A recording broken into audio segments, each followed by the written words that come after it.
네, 반갑습니다. 주식 리더입니다.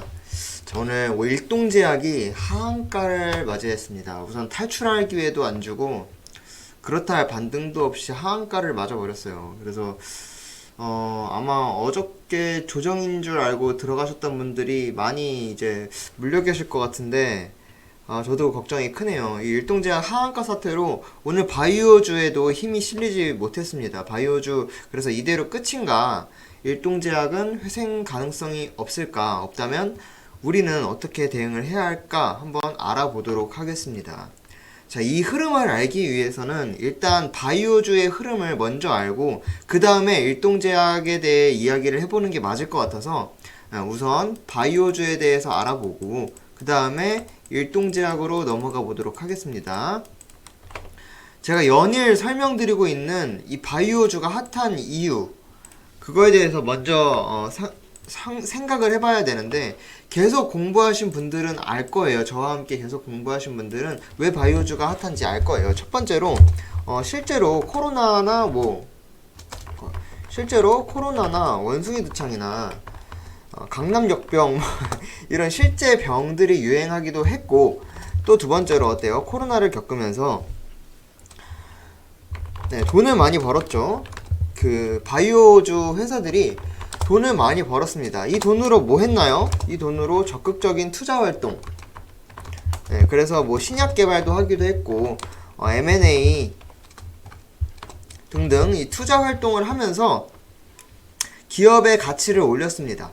그리고 세 번째로 금리 인상부터 할까요? 네, 금리 인상. 요즘 화제인데 바이오주는 코로나를 겪으면서 돈을 많이 벌었다고 했었죠.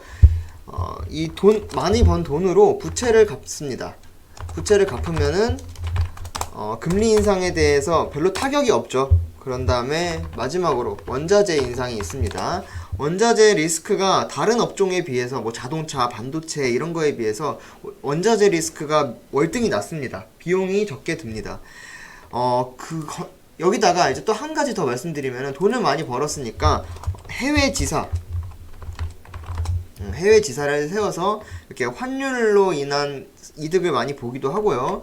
또 이 약품을 조달하는 그 비용을 줄이기도 했죠. 그래서 전체적으로 비용이 줄고 소득은 늘었다, 매출은 늘었다. 그러니까 실적 개선이 되겠죠. 그래서 바이오주가 연일 핫했던 겁니다. 그럼 한 가지 답이 나오죠. 요즘 무슨 시즌이라고 해요? 실적 시즌이라고 하죠.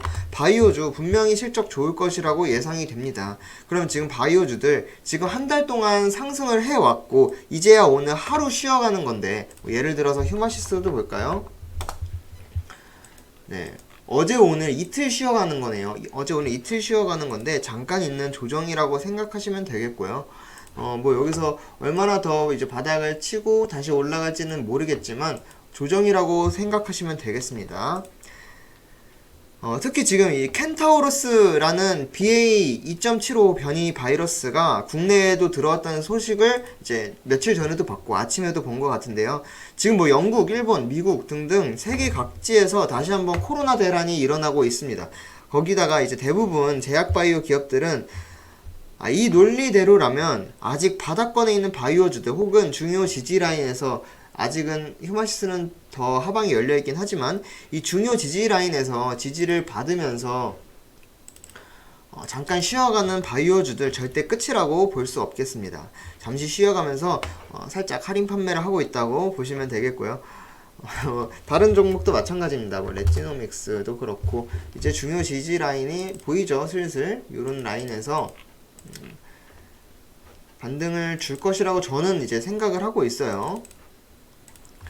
백신 관련해서는 뭐 오늘 어저께까지 강하게 올라갔다가 신풍제약 같은 것도 오늘 중요 지지라인에서 반등을 해줬네요. 살짝 아래 꼬리 남기고 살짝 반등을 해줬는데 내일 추가 하락이 있는 다음에 다시 상승을 해주지 않을까 이런 생각을 하고 있어요. 그러니까 바이오주들 지금 곧 이제 할인 판매가 시작된다 라고 보시면 되겠고 오늘의 메인은 일동제약이죠. 일동제약은 제가 뉴스를 이제 준비를 해왔는데 네 이렇게 일동제약 시오노기라는 일본 제약사랑 공동 개발한 코로나 치료제 일본에서 승인 보류가 났다. 그래서 국내 허가도 차질이 생길 것 같다. 이런 이야기가 있었어요. 근데 제가 아침에 이 뉴스를 접하자마자 이제 회원님들이랑 어떤 이야기를 했냐면 이게 여러분이 생각하기에는 이게 하한가 갈 만한 일이냐고. 이제 동시 호가를 아침에 이제 장저항 호가를 보잖아요. 그 호가를 보면서 하한가길래 점하길래 이게 하한가 갈 만한 이슈인 것 같냐라고 여쭤봤는데 다들 이게 하한가 갈 만한 이유가 아닌데 라고 이제 말씀을 해주셨어요. 이제 보통 바이오주들이 하한가를 가려면 어떤 일이 있어야 되냐면 신풍제약 보실래요? 방금 신풍제약 갔다 왔는데 이날 하한가까지는 아니었네. 하한가를 한번 갔었는데 요 날이었어요. 7월 6일에 하한가를 갔습니다. 이날 어떤 일이 있었냐면 실험에 실패를 했어요. 그래서 신풍제약 하한가 뭐 개미 얼마 날렸다 이랬는데 피라맥스 코로나 치료제 피라맥스가 국내 임상 이상 실험에서 유의성을 확보하지 못했다. 얘는 이제 임상 실험에서 유의성을 확보하지 못한 건데 그래서 하한가를 간 건데 일동제약은 그런 거 아니에요. 그냥 보류입니다. 보류. 금지도 거부도 아니고 저는 그래서 처음에 거부인 줄 알았는데 거부도 아니고 보류라고 말씀해 주시더라고요. 그러면 이제 효과가 없는 약이냐 하면 그것도 아닙니다. 바이러스 양 감소시킨다. 그리고 격리기간 단축할 가능성이 있다고 긍정적인 의견을 냈으나 하지만 유의미한 데이터가 불충분하다. 라는 게 이유였습니다. 당연히 이런 긴급 승인에선 유의미한 데이터를 모으기 쉽지 않고요. 더욱이 세균이 아니라 이 바이러스의 경우에는 더더욱 힘듭니다. 그래서 바로 오늘 13시 40분쯤에 다시 기사가 하나가 나왔습니다. 그래서 긴급 승인 경험이 있는 한국에 먼저 판단을 받겠다 이런 이야기인데 잘 보시면 얘네가 임상 3상 결과를 한국에 제출을 한 거예요. 얘네는 이제 일본에는 이제 긴급 승인에 관련해서 보류가 난 거고 얘는 임상 1상, 2상 다 거친 다음에 이제 임상 3상 결과를 검토한 후에 논의를 하겠다라는 이야기였기 때문에 사실상 이 약품이 막 하자가 있거나 그런 약이 아닙니다. 물론 이제 이 긴급 승인에 대한 결과는 뭐 누구도 알 수 없겠지만 관계자만 알 수 있을까요? 그거는 잘 모르겠지만 이렇게 오늘 하한가 갈 만한 일은 저는 절대로 아니라고 생각한다 라고 이제 보시고 일동제약 같은 경우에는 또 하한가를 맞은 적이 있어요. 이날 이제 4월 13일 얼마 전이네요. 3달 전인데 4월 13일에도 하한가를 갔습니다. 이유가 이 태아에 기형을 발생시킬 수 있다는 기사가 보도되면서였어요. 이런 리스크를 알면서도 일동제약은 이 긴급 승인 신청을 했을까요? 이렇게까지 허술하게 운영을 했을까요? 바로 다음날 물론 이제 악재가 해소되면서 다시 반등을 했고 심지어 4월 22일에는 다시 26% 정도 상승을 하면서 마감을 했습니다. 제가 생각하기에는 단지 지금은 이제 때가 안 좋았다라고밖에 해석이 안 돼요. 지금 거래대금도 저조하게 터지고 있고 국내 장을 말씀드리는 겁니다. 거래대금도 저조하게 터지고 있고 전반적으로 시장도 힘이 없어요. 시장도 안 좋고 에라이 그러니까 냅다 하한가를 맞은 거지만 만약 내일 추가 하락이 있다면 저는 오히려 매수 기회라고 생각을 하고요. 물론 상승을 하면 좋겠죠. 다시 상승을 해주면 좋겠고 하락을 하면은 오히려 추가 매수의 기회라고 생각을 합니다. 물론 주의할 점은 있습니다. 주의할 점은 잘 알고 투자를 하셔야 돼요. 이 기업 분석 보시면은 얘가 적자 폭이 큽니다. 적자 폭이 커요.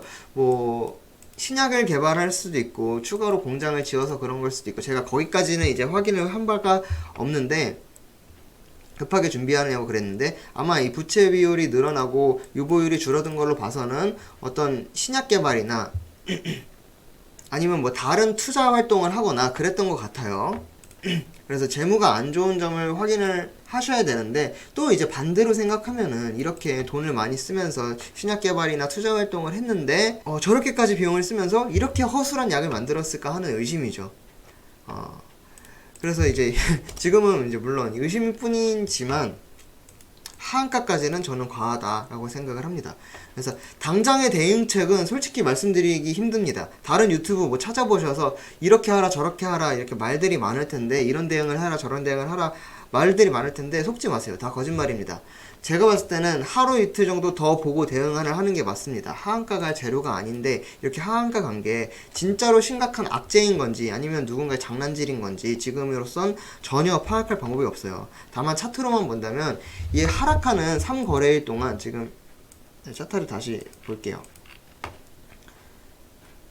네, 이 하락하는 이 3거래일 동안 거래 대금은 거래량은 그렇게 크게 터지지 않았습니다. 이 상승할 때에 비해서 주가를 끌어올릴 때에 비해서 하락할 때는 크게 터지지 않았어요. 이것도 수상한 점이죠. 뭐 내부자가 있었다 하면은 주가에 손을 댔을 텐데 전혀 그런 흔적도 없고 돈 뺀 흔적도 사실상 찾아보기가 힘듭니다. 그래서 결론은 오늘 악재는 반영이 과하게 됐거나 세력의 장난질이다 정도로 밖에 저는 해석이 안 돼요.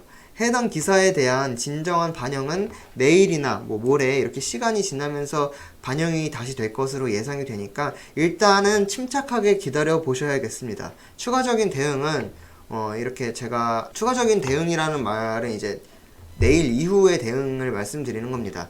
내일은 또 내일의 유튜브가 다른 게 나갈 테니까 추가적인 대응은 여기 이제 카톡방 찾아오시면 주식 리더를 검색하셔서 찾아오시면 돼요. 다 무료로 정보 드리고 있고 상담도 해드리고 있고 하니까 부담 없이 찾아오셔서 참여해 주시면 감사하겠습니다. 네, 오늘 영상은 여기까지이고요. 영상 시청해 주셔서 감사합니다.